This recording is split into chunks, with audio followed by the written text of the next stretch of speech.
The Witch and the Beast, Volume 7 Review.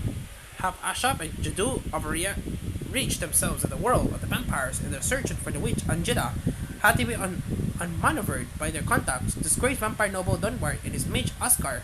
The copy social codes of vampire society where vampires prefer to dress all in black but sometimes wear white to better interact with their human neighbors are revealed to Ashap and Jadu when they attend a formal white tie dinner hosted by the bridge.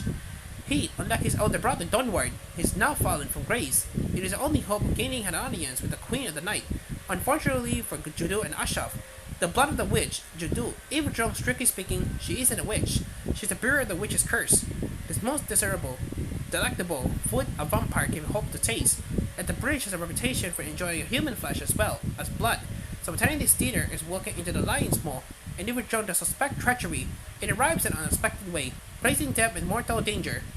Judu, whose senses are highly turned, observes aloud that the food at the formal dinner is not poison, causing some amusement to her menacing host, but even her beast-like abilities are not enough to protect her and Ashaf from the trap that they've been lured into. Vampires, beautiful but dangerous, and as it turns out for Ashaf and Judu, utterly untrustworthy on their home territory of Arlencia set. Running throughout this volume like a dark, repetitive melody is a question, is a queen of vampire witch. Even though the visitors are constantly being assured that she is a pure vampire, the chapter is the volume 6, in which Koseki Satakai took a little too long to settle on the land of the vampires, 4 levels down, resulted in the story spinning its wheels. However, here the mangaka changes up in top gear and puts their foot on the accelerator pedal. The oppressive darkness of the vampire world into which the mage and the woman beast have boldly, or rashly, ventured conceals a matter of greasy practices. In past volumes, Satake has resorted to pages, even double-page spreads of action scenes in which there's no dialogue and only sign of facts remain. These chapters are no different. It's still a little difficult to tell what's going on in some sequences isn't always clear in the fight who's done what at home.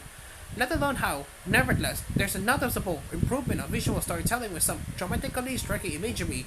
But Judo makes a bit of freedom. Satake produces some stunning panels which will remain in the reader's mind long until they finish the volume.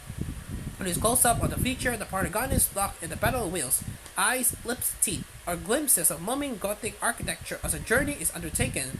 The tense atmosphere is very convincingly conveyed. 7 volumes in, there's still a major absence in this dark fantasy manga. As a pathetic character where they can identify with, Judo's predicament is still shrouded in mystery. We didn't know who she used to be before the witch Angela cursed her, or what kind of person she was. Ashab is still a cipher. His one redeeming guilty is that he, for reasons he haven't been explained, stays by Judo's side and does all he can to protect her. Is her man, he-man, or machine? There's a reason for this question, as I find if you read these chapters, a manga doesn't need sympathetic characters to succeed, of course. But after 7 volumes, some details as to what makes the Judo-Asha partnership tick and a few more hints as to their backstories will go amiss. The field if Satake favors smoke and mirrors over developing his characters, and it needs writing experience and skill to do both at the same title. That said, his success in creating a believable vampire society which exudes his own undeniably stylish yet blood-drenched glamour. However, there is a single page with some elusive clues to the overarching plot of the series.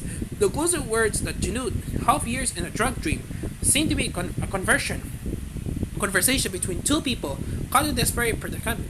Then again, she also says she awakes. She had a dream before, but she has no idea what the words mean. It leads her to ask Ashaf again, but he intended when he said he will teach her what love means.